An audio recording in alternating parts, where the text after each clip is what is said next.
Om Sahana Bhavatu Sahano Bhunaktu Sahaviryam Karavavahai Tejasvinavadhitamastu ma Vidvishavahai.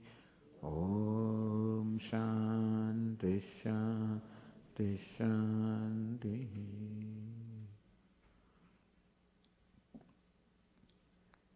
Verse number 13.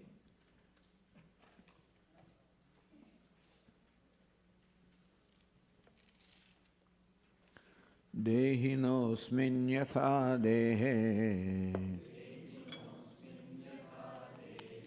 Kaumaram yauvanam jara Tatha dehantara praptihi Dhirastatra namuhyate.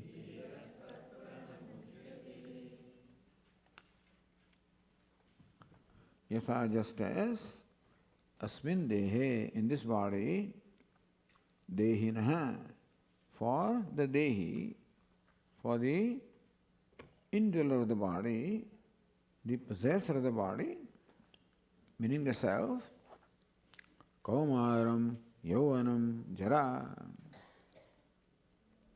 just as the childhood, the youth, the old age, for the self is dwelling in this body, meaning that self for the I am aware of the childhood, youth, old age, knowing that the same I persists through all the states, that there is no change in I am quite aware. That I who was experiencing my childhood is the I that was experiencing the youth, that is now experiencing the old age. I do not feel any change or difference in I.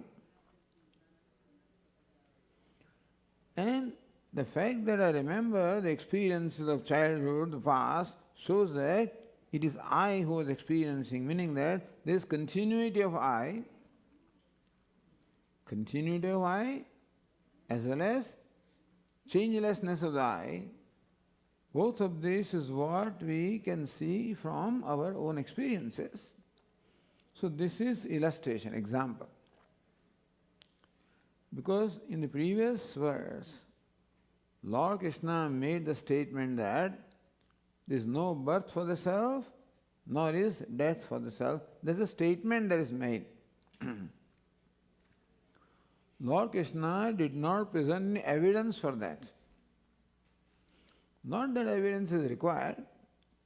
Lord Krishna's words are final anyway. But still, for us to understand, it's always easier for us to understand if a logical reasoning is provided or if an illustration is provided, then it becomes easier for us to understand the statements of the scriptures. So even though, say, Bhagavad Gita or the words of Lord Krishna are what we call pramanam, they are the valid means of knowledge, they do not require any further verification. When I say that this is red color, it does not require further verification because eyes are the authentic source of knowledge to reveal the color. So nobody can question it. Ears cannot say that, hey, this is not red. Or my mind cannot say what the eye says final as far as the knowledge of the colors and form is concerned. That's called pramanam. So nobody can question it.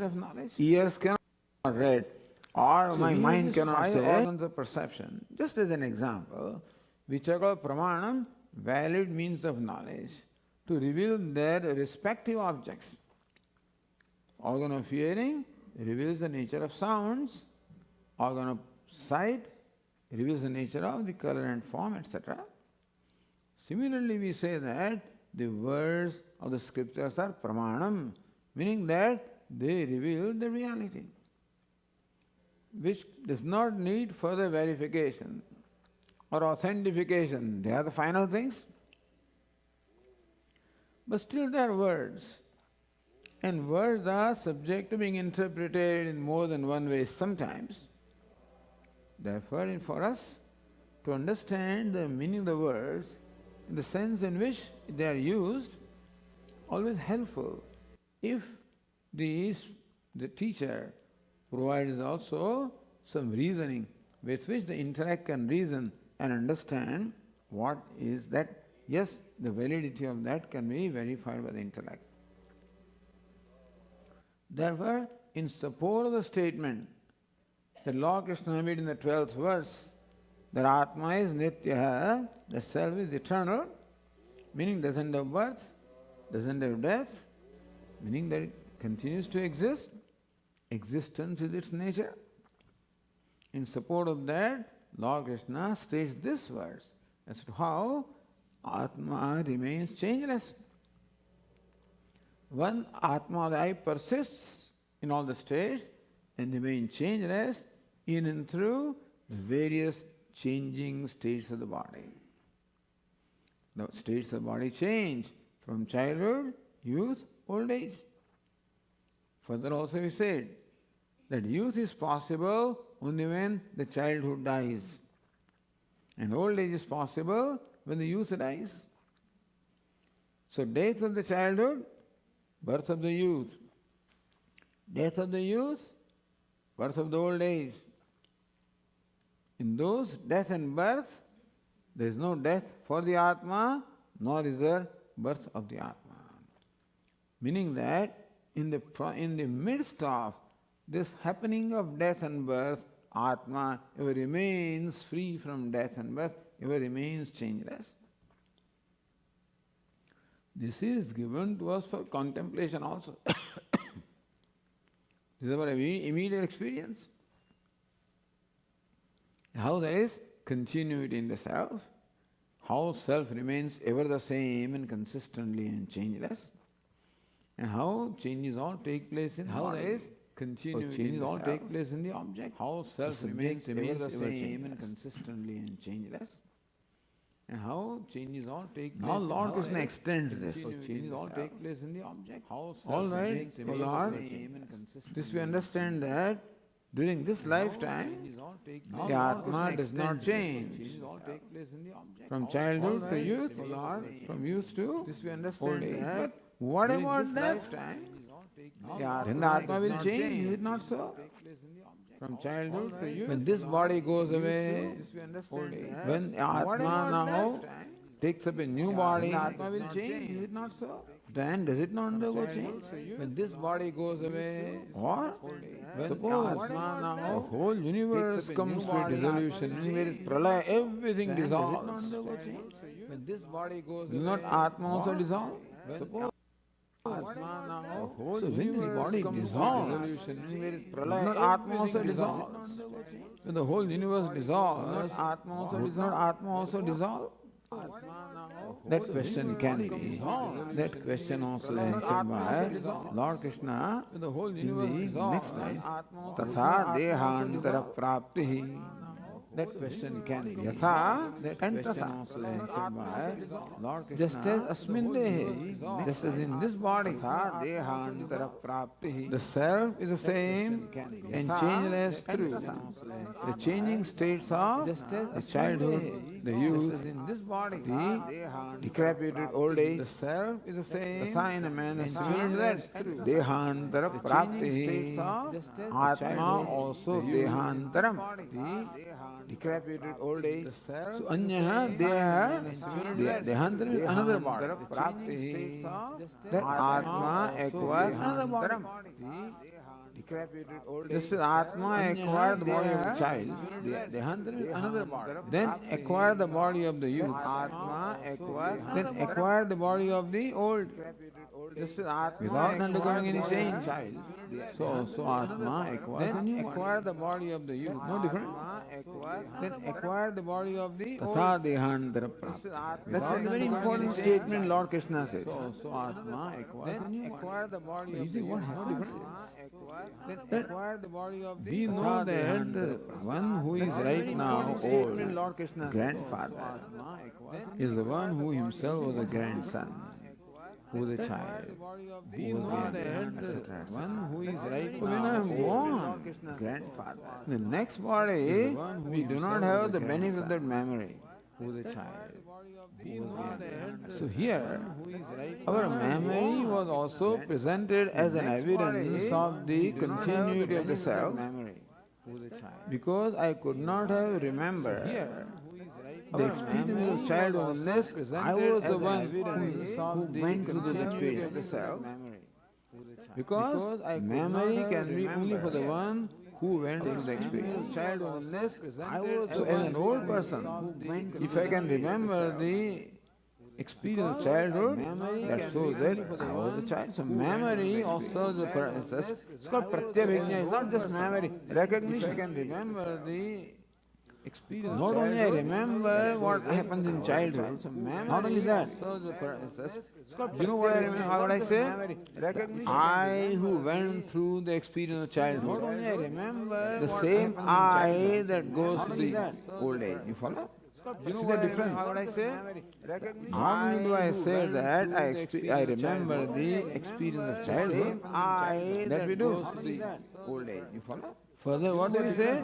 The I that went through the experience of childhood is the I who went through the experience of the youth. Further, what is the I who going to the experience of old age? Meaning that is the same I. It's called recognition. This is called is I going to the experience of old age. Recognition of the I. Meaning what is recognition? Is the same I. It's called recognition. I recognize this part. Swami, you had this part last year also. You remember all kinds of things. You changed this part. I may not even remember. So you changed the same part. How do you say the same part last year also? You know what it means that the part that was here last year is the same part that is here now in your hand. It's called recognition. You know what it means that recognition of the part that was here last year. Not only perception of the part is, but recognition. Same, otherwise, our vyavahara cannot go on if recognition is not. Perception is one thing, recognition is a different thing. But recognition, perception of part is one thing, recognizing that the same part is a different thing. Perception is one thing, recognition is a different thing. I perceive you all right. Perception of part is one thing, you are so and so, that's called recognition. Part is a different thing. Perception is one thing. If that is not there, I perceive you all right. Who are you? This happens when you grow old. You are so and so, that's called recognition. Who are you? He doesn't remember when that is not there. Child, I friends, who are you? You know what? That means recognition is gone away. You are so and so, that's called recognition. Only people say memory is gone. What is gone away? Recognition is not there. Child, perception is not gone away. You know what? Recognition. Because recognition requires the combination of perception and memory. Recognition. So not only you perceive the part, is not gone away, but you remember that the same part as you saw last year. Combination of recognition, that is a combination of perception and memory. But you remember simple memory is one thing that I remember from last year. Simple perception is one thing that I perceive you. Perception and recognition. That perception is accompanied by the memory that the same I that I perceived yesterday is I, that you that I am perceiving today. Recognition? That perception. Otherwise, every time you forget that, the memory that the same I that I perceived yesterday, recognition is not that you that I am. You have to start all over again. Because I don't remember that you were in the last class. Forget that, and so you start all over again. Introduction to Bhagavad Gita. Recognition is not that you that I am. You don't do that. Because I don't remember that you were in the last class. That means that there is a recognition of I, who spoke to you 15 days, 2 weeks ago, so far, is I, that means that there is a recognition of I, who talked about the verse 11. 15 days, 2 weeks now ago. I is talking to verse 12. Otherwise, I start all over again. See, understand how recognition is involved every moment in our lives, not just perception, recognition. It's a very important thing. Thus, there is a recognition that the I who was experiencing the childhood is the I who is experiencing the old age. That recognition establishes the continuity of the I from childhood through all the stages. You understand? So that is okay, Lord. But when I am born again, I don't remember. That's a big problem. So here Lord Krishna is in fact implying that there is also next birth. Tasa dehantara prapti. In the same manner, the Atma acquires another body. That means same Atma acquires. So there is rebirth. Lord Krishna subsequently also will say, Jatasya hi dhruva mrityu dhruvam janma mritasya cha. That death is certain for the one who is born and birth is certain for the one who dies. That we will take his words, that's not our experience. We know that death is certain for the one who is born, but then that the one who dies is definitely born. But it's implied here, tatha dehantara prapti. In a manner similar to that, the Atma also acquires another body without undergoing change. Just as one changeless Atma first acquires the body of the child, then that of youth, then that of old age. Similarly, same Atma without undergoing change also acquires another body. Is there any evidence? This rebirth is very debatable issue. Always debate is going on. And always questions are there. Swamiji, then how do we know that we are born? How I had previous birth? I don't remember anything. So memory is considered to be a required evidence to establish that I had a previous birth. That's why nobody, scientists don't accept, other traditions don't accept that you had a previous birth. There is no memory. If you are born, what's the proof? What's the proof that there was previous birth? If you know proof, Hinduism only accepts it, or all the religions that evolved in India, primarily Vedic religion. And from that alone the Buddhism and then Jainism and Sikhism, then these also all arose basically from the same root. There were certain basic things that are common. Law of karma is common to all of them. When law of karma is there, then only the previous birth and next birth can be accepted, otherwise there is no continuity. Law of karma says that, simple says, that the one who performs the karma is the one who is accountable for experiencing the outcome. It cannot be that I perform some karma and you are stuck with the result. No, that would be avyavastha. What would happen? I do all kinds of things and you are stuck. that was unjust. Unfair, is it not so? Injustice. Why me? That's what we ask very often. I don't deserve this. I haven't done anything to deserve this. So when we find that we cannot correlate the experience with the previous karma, then we ask this question, how can it be? We expect that there must be reasonability, justice must be there, that the outcome should be experienced by the one who has performed the action. That's all what law of karma says. Nothing simple law of cause and effect. That when I perform an action, I create an effect which I have to experience. If not today, tomorrow. That tomorrow can be next birth also. Meaning that if we do not exhaust the effect of what all we did in this birth, then it is carried over in our account. Somebody keeps an account. A universal computer keeps an account. And there is no hacking there, no scam, nothing there. You can't do that. As yet, that we know of. In these bank accounts, all things can happen. My account, money can go into another account, also things can happen. So the banks can billions of dollars, all kinds of ghotala. They can do all kinds of scams, but there is no scam. In the universal computer, no hacking, no scam, no entry, all privacy. My account is purely mine and you have no entry into that, never. So you will never know what I did. That's good. As it is, whatever little you knew about me creates a lot of problems. And suppose you know everything, that would be difficult. Life can't be lived. Anyway, so this law of cause is a very tight, simple law of cause and effect. It's karma and karma phala. Karma is a cause and karma phala is the effect. Effect must be compatible to the cause, number one.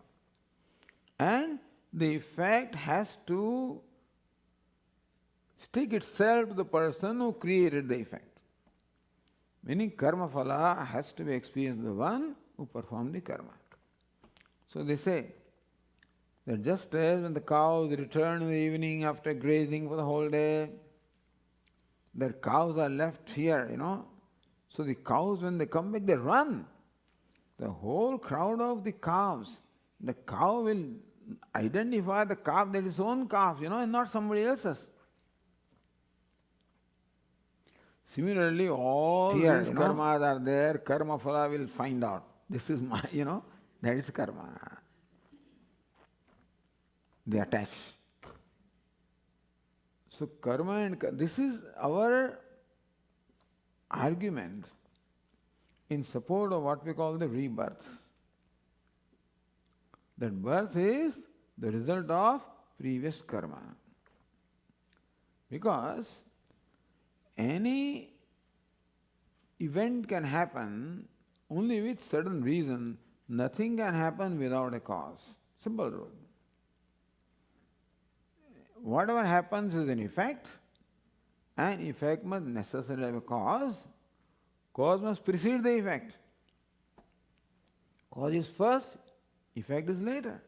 So birth is an event. It cannot happen without a cause. Therefore, it must have work. What is the cause?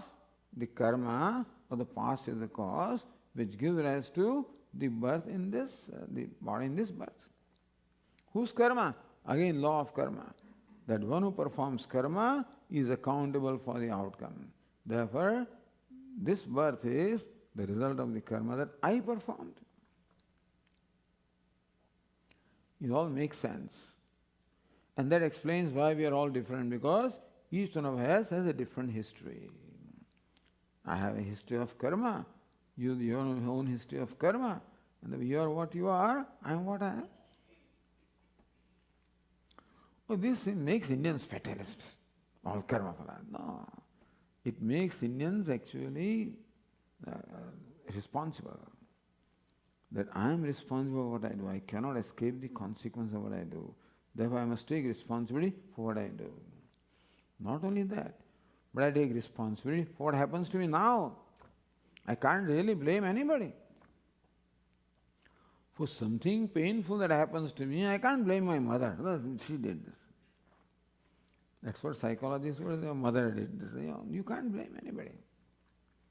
Mother, father, even God we can't blame. We like to blame because it gives us some kind of solace to blame somebody. So that they give you some kind of a mother did. So give you some kind of a solace, I guess, for all that. I'm not responsible. She is, God is responsible. Nobody is responsible. Our karma. Don't say I am responsible. Karma is responsible. So that then acts as a shock absorber. Karma did it. Okay. Very big. But this law of karma explains the continuity of life. Just as there is no creation or destruction of matter, the totality remains the same, mass, and so also there is no creation or destruction of life. Life also remains the same. But still, they try to provide some proof for the next birth, some proof. Whether you like it or not is a different thing. So traditionally, the evidence that is provided that this child had a previous birth is shown or demonstrated by the behavior of the newborn. Even the newborn child also, when hungry, reaches out for the breast of the mother. Knows that is hungry, so how to appease the hunger? That little thing seems to know. Nobody is taught, isn't it? But it still knows how to appease the hunger, how to reach out. Also, that little child also has sometimes fear, you can see. So, there is, right now it has not undergone any experiences at all. So there are no samskaras at all by which he will remember to do this. That means that he has brought these memories from the past. So the behavior of the newborn child is presented as an evidence of the memory that the little infant has, the newborn has, of the past birth. Because it shows specific tendencies, which tendencies require experience. And without experience, it shows those tendencies. That means that it had similar experience in the past, which is what enables him to do what it does now. So, Ishta sadhanata, Anishta sadhanata. Ishta sadhana means what? When I'm hungry, I should reach out for food. When I'm in danger, I should protect myself. So we see both. We see the little infant reaching out for the milk. We see the infant being scared or something. That shows that these experiences must have been there in the past, which is what enables this little infant to react in this manner. So they try to present some evidence. How solid it is, you have to decide. If you are bent upon not accepting it, you won't accept any evidence anyway. People are there already determined there is no previous birth, then no evidence will work. If you are disposed, if you have an open mind to consider, then it will give you some little evidence also that yes, there is some continuity here. So there is, otherwise, what happens is another disorder will happen. If there is no continuity of life, no continuity of self, then there will be another disorder that will happen. It is called Kruta Pranashaha,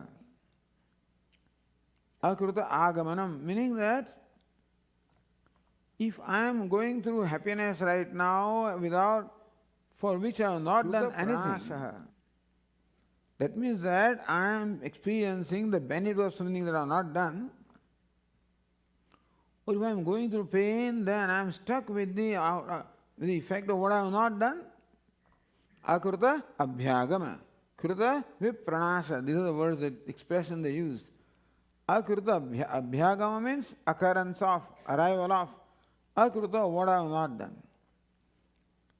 So why do I have this body? Why am I like this?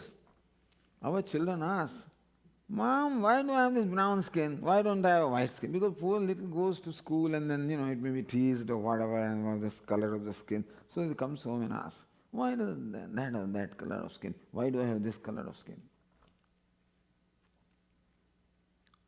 Ishvara will, that this is what God's will. That doesn't make sense. Why should God will like that?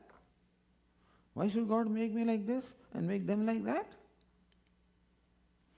Why should I be born in a poor country? Why should somebody be born in a rich country? Whatever, in family? If you do not accept previous birth, do not accept the law of karma, do not accept continuity of life, then we cannot explain why we are what we are. We cannot explain the diversity. It will have to be only what? It will be all random stuff. God said, make him like this, make this like me. That must be cruel God. Then God will be stuck with what? If God also does things without reason, out of his fancy, then God also will be accused of. This also is all discussed in Brahma Sutra and everywhere. It is what? Nirghunya means God is cruel. Or God is, he has favoritism. Pakshapada. He favors somebody and is cruel to somebody. So somebody is made rich and wealthy and happy. Vaishamya, Nirghunya. Vaishamya means what? The disparity. Nirghunya means cruelty. Meaning that Lord is not equal to all. That is called God who must be equal. Everybody must be equal for him. Is it not so? Who is called God? As Lord Krishna, I am the mother and father and grandfather of the whole universe. Means all children are equal to me. Saint or sinner are equal to him. If they are not equal to him, then they can't survive. A sinner cannot, if God is against a sinner, the sinner cannot exist. You follow? If God also is opposed to somebody, then that fellow cannot exist, cannot survive because God doesn't want him. For example, sun is opposed to darkness, therefore where the sun is, darkness cannot be. But God is not opposed to any samoham. I'm equal to everybody. So he must be fair to everybody. He must be just to everybody. He cannot say somebody, you become miserable and you become happy. It can't be his fancy. So it must be some reason. The reason is what? The karma is the reason. The Lord also disposed, gives us his body all right, but not as he fancies in keeping with my karma. Like an architect builds my home all right, not as he wants, as I want. I tell him I want a 5-bedroom home, I want this 3,500 square feet, whatever it is. I give specification. Accordingly he builds. Is it not so? I say, hey, why didn't you make 6 bedrooms? You told me 5 bedrooms. Then I can't blame him. I can't blame God for what I did. I cannot blame architect for giving me a house smaller now. I can't say that. It's too big. Why did you make such a big house? You told me to. Hey, why do you have a 2-storied house? I can climb up and down. I can't. I'm too. That's what you asked me to do. So why do I have a nose like this and ear like this? You asked me to do. Which means that whenever we are performing our karma or actions, we are creating a blueprint for our own future. If the present is the effect of the past, then future is the effect of the present. We cannot change what we did in the past, but we have all the freedom to create our own future. That's what law of karma means. Take responsibility of the past and look forward to building your own future. What a wonderful thing. If you don't believe in law of karma, then it's I don't know how they get satisfaction with the explanation that they give. But tatha dehantara prapti, Lord Krishna says in a manner similar to that, acquiring the new body. Atma does not change. Same Atma, same changeless eternal Atma. Just as went through the different states of the body in this birth, same tatha in a manner similar to that. Dehantara prapti. So what? So this is, then Lord Krishna says, Dhiras tatra namuhyati. Tatra, that being the case, what's the case? That Atma does not change, is not born with the birth of the body, does not die with the death of the body, does not change with the change of the body, remains ever the same, ever unaffected, ever the witness, ever limitless, ever complete, ever perfect. That being the case, dhiraha na mukhyati. Dhira, the wise person, does not get deluded. Means what? You are deluded. Why? Because you are grieving. Means you are deluded. What does it mean? This is not the lakshana or characters of a wise person. Gatasun agatasumsya nana sochandi panditaha. They are called wise who do not grieve for what has gone and what has not come. Dhiras tatra namuhyate. Only one statement Lord Krishna explains in 20 verses. This statement, Ashochan. How there is no reason for grief. From verse 11 to the verse 30, Lord Krishna will explain. In 20 verses, Lord Krishna explains how there is no reason for shoka, no reason for grief in our life. In case of Arjuna, it is the death of the people was the cause of grief. And secondly, his guilt feeling that I will become the cause of the death. And there were, so man nimittam te marishanti. It is because of me that they will die. That is another thing. So Lord Krishna will explain both. There is no death and there is no kartrutva, no doership. So there were two reasons why Arjuna's grief arose. Because of death, and secondly, because of guilt. Guilt arising from a sense of doership. When kartrutva is there, doership is there, then only guilt can arise. I cannot be guilty for what somebody else has done. I can be guilty for what I have done. And if I think I have done it, sometimes when you're fast asleep, at that time, people move sometimes, they roll over, they do all kinds of things. So, as we were growing up, in the terrace, in the summer season, half a dozen people will be sleeping in the terrace. All beds are side by side. There are no bedrooms and stuff like that, no air conditioners. And so, fans also, I don't remember whether there are. But in summer, go to terrace. Some fellow in the sleep, rolls and does all kinds of things, and sometimes so he can kick and this can happen in deep sleep. But he's not responsible for it. You can't punish him for that because he did not know that he was doing it. There was no kartrutva. When you do something in deep sleep state, there is no deliberation that I am doing it. It happens. Meaning that person is not responsible. Cannot be punished. That in the court of law also, if a lawyer can establish that my client was not conscious when he did something, he was intoxicated, this is variety of reasons he was under influence of this, influence of that, and so he didn't know what he was doing, then he will be released. Even if the person has done something, the lawyers are pretty smart fellows. If they can establish that when this was happening, he did not deliberately do it, it is because of some intoxication, some other factor which compelled him to do, he is not responsible. You follow what I am saying?